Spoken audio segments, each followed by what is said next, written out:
Okay, let's try this again. I just talked for 20 minutes and started on these two little guys, showing you how I use sequins on Christmas trees. They were out of camera range. I was working on this one. You could see the card, but you couldn't see what I was doing. So obviously, I am still working on perfecting my video ease. So this leaves this little guy, which I think will be perfect to use these white ones and do it monochromatic. I do want to cut this down a little bit. I do not like the size.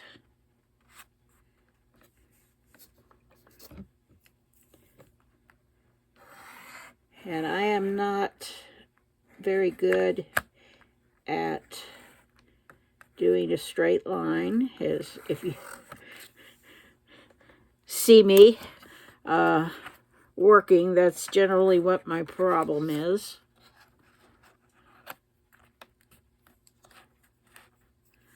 Sometimes I don't worry about it because, you know, if it's a little wonky, yeah, it was handmade.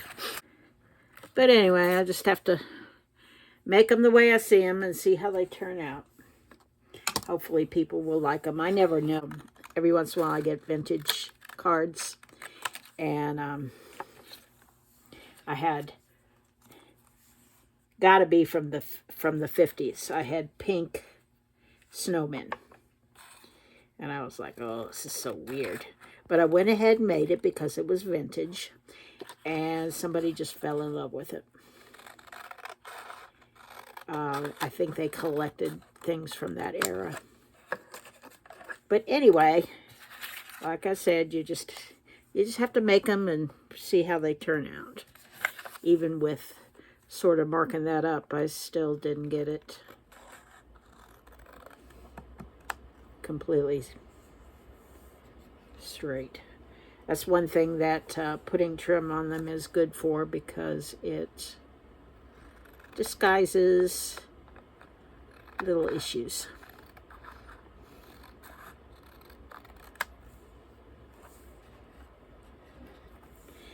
Okay, I think I like that size a little bit better. I will put a gold star on that. I think the proportions of the ones that I've got will work well. So we have a sequin for the top. I kind of operate on the less is more principle. I'll start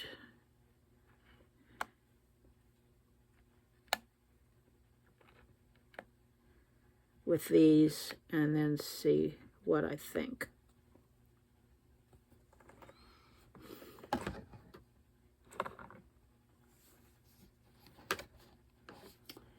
I can always add more.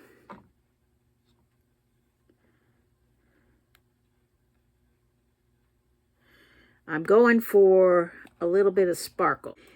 If you get too much on there, they kind of compete with each other. It's fancy, but all you really see is the finish. You don't see the piece.